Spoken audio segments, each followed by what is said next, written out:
இந்த வீடியோ யாருக்குன்னா, பொறுப்பு இல்லாத சின்ன பசங்கக்கிட்ட வண்டியை கொடுக்குற பேரண்ட்ஸ்க்காக தான். ஏம்மா உங்களுக்குலாம் அறிவே இல்லையா? சின்ன பசங்கக்கிட்ட எதுக்கு வண்டி கொடுத்து அனுப்புகிறீங்க? நானே நிறைய பேரை பார்த்துருக்கேன்.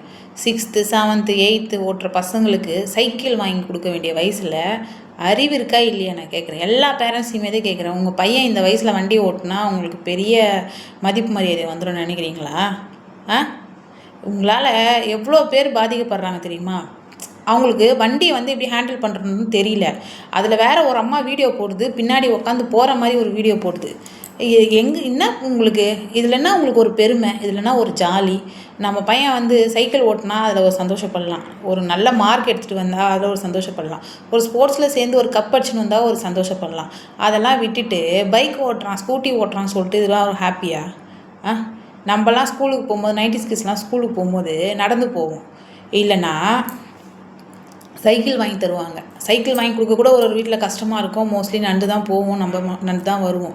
நீங்கள் ஏன் அதை நினைக்க மாட்டேறீங்க? சைக்கிள் வாங்கி கொடுங்க பிள்ளைங்களுக்கு. எதுக்கு பைக் ஓட்ட சொல்லி தரீங்க? 7வது 8வது படிக்கிற பசங்களுக்கெல்லாம் என்ன தெரியும் பைக் ஓட்டுறதுக்கு? 6வதுலேயே பைக் வாங்கி கொடுத்துட்டிங்கன்னா அப்போ 10வது போகும்போது புல்லட் வாங்கி தருவீங்களா? அப்போ 12வது போகும்போது என்ன வாங்கி தருவீங்க? உங்களுக்கு வசதி இருக்குது, வாய்ப்பு இருக்குது, உங்கள் பையனுக்கு உங்கள் பொண்ணுங்களாம் நல்ல டேலண்ட் இருக்குது. ஆனால் மோஸ்ட் ஆஃப் பொண்ணுங்க பைக் ஓட்டி நான் பார்க்கலங்க. எல்லாமே பார்த்திங்கன்னா இந்த ஆம்பளை பசங்க தான். இப்போ புதுசாக நேற்று எங்கள் வேலை மேலே ஒரு பையன் சொல்கிறான், நான் வேலை செய்கிற இடத்துல ஒரு பையன் சொல்கிறான், ஜென்சினா என்னது அப்படின்னா என்னது புதுசு புதுசாக வார்த்தையை கண்டுபிடிச்சிட்ருக்கீங்களா? நாங்களாம் ஜென்சி பசங்கக்கா. ஜென்சி பசங்கன்னா அர்த்தம் என்ன? ஒழுக்கமே இல்லாமல் இருக்கிறாங்கன்னு பசங்களை குறை சொல்கிறதா, இல்லை பசங்க விரும்புகிறாங்கன்னு சொல்லிட்டு பேரண்ட்ஸ் எதில் என்கரேஜ் பண்ணுறதுன்னு தெரியாமல் இப்படிலாம் என்கரேஜ் பண்ணிக்கிங்களே, என்ன பண்ணுறது? ஒரு சிஸ்டர் நேற்று இன்ஸ்டாகிராம்லேயும் யூடியூப்லேயும் வீடியோ போட்டிருக்காங்க, கண்ணகின்னு சொல்லிட்டு, ஏகே லவ்னு சொல்லிட்டு. நீங்கள் கூட பார்த்துருப்பீங்க. அந்த வீடியோ நான் கீழே அப்லோட் பண்ணுறேன் பாருங்கள். அந்த அம்மா அப்படி அழுவுது. எதனால் அழுவுது? இது நம்ம அவங்க வீட்டு விஷயமாக தான் யோசிக்கிறோம். நம்ம வீட்லேயும் பொண்ணுங்க பசங்க 2 பேரும் ஸ்கூல் போகிறாங்க. நிஜமாலுமே பார்த்தோன்னா ஒரு 5-6 பசங்க சேர்ந்துக்கிறானுங்க. ஒன்றா சேர்ந்துக்கிட்டு என்ன பண்ணுறானுங்க, ஹாரன் செம்மையாக ஹாரன் வச்சுக்கிட்டு அப்படியே கத்தி அடிச்சுட்டே போக வேண்டியது. அந்த ஹாரனை அப்புறம் அடிச்சுட்டே வர வேண்டியது. இதெல்லாம் ஒரு ஜாலியா? ஏதோ வாயில் பிபி வச்சு ஊதிந்தானுங்க. அதுக்கப்புறமா என்னென்னாவோ அம்மக்கலம் பண்ணியிருந்தானுங்க. இப்போ புதுசாக ஜென்சி பசங்களாம். அப்புறம் வாயில் அசிங்கமாக அதெல்லாம் வந்துட போகுது. ஜென்சி பசங்க என்ன ஜென்சி பசங்க? ஒரு ஒழுக்கம் இல்லாமல் நம்ம பசங்களை நம்மளே உருவாக்கி விட்டுட்டு கவர்மெண்ட் மேலேயும் இவங்க சொல்கிறது மேலேயும் பழி போடக்கூடாது. வண்டி கேட்குறான்னா காலை உடச்சி வீட்டில் படுக்க வைங்க. 2 நாள் 3 நாள் வீட்டில் இருக்கட்டும், சூடு வைங்க. அதில் என்ன ஆகிட போகிறீங்க?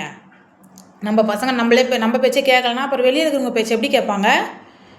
பெற்றவங்க மேலே பசங்களுக்கு பயம் இருக்கிற வரைக்கும் தாங்க பசங்க ஒழுக்கமாக இருப்பாங்க. நான்லாம் இன்ன வரைக்கும் எங்கள் அம்மாவுக்கு பயம்தான். நீ இப்படி பண்ணாதன்னா பண்ணக்கூடாது தான் இன்ன வரைக்குமே. யார் யார் இந்த மாதிரி இருக்கீங்க? யார் யார் எந்தெந்த பேரண்ட்ஸ் இந்த மாதிரி இருக்கீங்கன்னு ஹானஸ்ட்டாக சொல்லுங்கள் பார்க்கலாம். நம்ம பசங்களை நம்மளே கண்ட்ரோல் பண்ணாமல் அண்ணாமுத்தா அப்படியே விட்டுற வேண்டியது. 8 வயசு 9 வயசுலேயே 10 வயசுலேயே உங்களால் கண்ட்ரோல் பண்ண முடியல அப்படின்னா எப்படி 20-22 வயசில் உங்கள் பேச்சை கேட்பாங்க அவங்க? நீ தானே சொல்லி கொடுத்தன்னு உங்ககிட்ட நிற்க மாட்டாங்களா? இது ஒரு ஜாலி. என் பையன் பைக்கை ஓட்டுறான், என் பையன் ஸ்கூட்டி ஓட்டுறான், என் பையன் மொபைலில் எல்லாமே தெரியும். என் பையனுக்கு எனக்கு தெரியாதெல்லாம் தெரியும். எதுக்கு தெரியணும்? தெரிய வேண்டிய வயசு இன்னும் எவ்வளவோ இருக்குது. இப்போ என்ன தெரியணும்?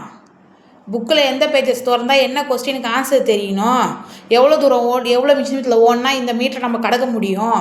ஒரு டைப்பிங் கிளாஸ் போனால் எவ்வளோ சீக்கிரத்தில் இந்த பேஜஸை டைப் பண்ணி முடிக்க முடியும். இந்த மாதிரி யோசனை பசங்களுக்கு சொல்லிக் கொடுங்க.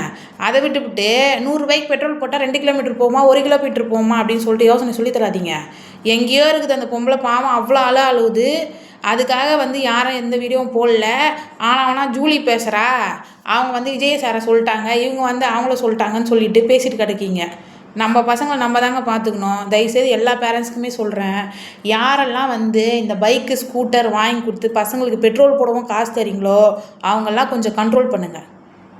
வண்டி இருந்தால் எல்லா இடத்துக்கும் போக தோணும், எல்லா தப்புமே பண்ண தோணும். சரிங்களா? அதனால் பேரண்ட்ஸ் கொஞ்சம் ஸ்ட்ரிக்டாக இருங்க. தூக்கிட்டு போயிட்டு காயிலாங்கல்ல கூட போடுங்க வண்டியை, அது தப்பே கிடையாது. ஒழுக்கம் இல்லாத பசங்க அவங்களால தப்பாக சொல்கிறேன்னு எப்பவுமே நினச்சிக்காதீங்க. நம்ம பசங்களை நம்ம தாங்க கண்ட்ரோலாக வச்சுக்கணும். நம்ம அம்மா சொன்னாங்கன்னா கேட்பாங்க, நம்ம அப்பா சொன்னாங்கன்னா அவங்க அப்பாகிட்ட போய் சொன்னால் அவன் கேட்பான். அவங்க அம்மா கிட்ட போய் சொன்னால் அவங்க கேட்பா அந்த பையன் அப்படின்ற அளவுக்கு பசங்களை முடிஞ்ச வரைக்கும் உங்கள் கண்ட்ரோலில் வச்சுக்கோங்க. நான் தப்பு சொல்லலை, அடிக்காதீங்க, அடிங்க கொல்லுங்க, எதனா ஒன்று பண்ணி உங்கள் கட்டத்திட்டமாக நீங்கள் வச்சுக்கோங்க. அவ்வளோதான் நான் சொல்ல முடியும். இது பெரிய பெரிய தப்பு. பசங்க கையில் வண்டி கொடுக்காதீங்க, வண்டி கொடுத்து பழக்கம் பண்ணாதீங்க. சைக்கிளில் போக சொல்லுங்கள், நடந்து போக சொல்லுங்கள், ஷேர் ஆட்டோ இருக்குது ஷேர் ஆட்டோவில் போக சொல்லுங்கள். இப்போ நிறைய பஸ் வசதி இருக்குது, பஸ்ஸில் போயிட்டு வர சொல்லுங்கள். கொஞ்சம் முடிஞ்ச வரைக்கும் பசங்களை வந்து ஸ்ட்ரிக்டாக வச்சுக்க பாருங்கள். அவங்க இஷ்டத்துக்கு ஒரு குறிப்பிட்ட வயசு வரைக்கும் விடாதீங்க. இதெல்லாம் வந்து உண்மையாகவே நம்ம பசங்களை நம்மளே கண்ட்ரோல் பண்ணாதான் நாளைக்கு வந்து எந்த ஒரு கெட்ட பழக்கமும் இல்லாமல் அவங்கள கொண்டு வர முடியும். இது வந்து நான் சொல்கிறது நிறைய பேர் தப்பாக இருக்கலாம். முதல்ல செல்லம் தராதீங்க. சாப்பிட்ற விஷயத்தை தவிர மிச்சம் எந்த விஷயத்துக்கும் செல்லமே கிடைக்காது. அந்த மாதிரி அவங்களுக்கு புரிஞ்சால் மட்டும்தான் அவங்க ஒழுங்காக இருப்பாங்க. எல்லா பேரண்ட்ஸ்க்குமே நான் வைக்கிற ஒரே ஒரு ரிக்வெஸ்ட் இது தான், செல்லம் கொடுங்க, சாப்பிட்ற விஷயத்தில் கொடுங்க. மிச்சம் எந்த விஷயத்துக்கும் நீங்கள் வந்து சாக்ரிஃபைஸ் பண்ணக்கூடாது. அப்போ தான் வந்து பசங்க வந்து நல்ல ஒழுக்கத்தோடு இருப்பாங்க. தேங்க்யூ.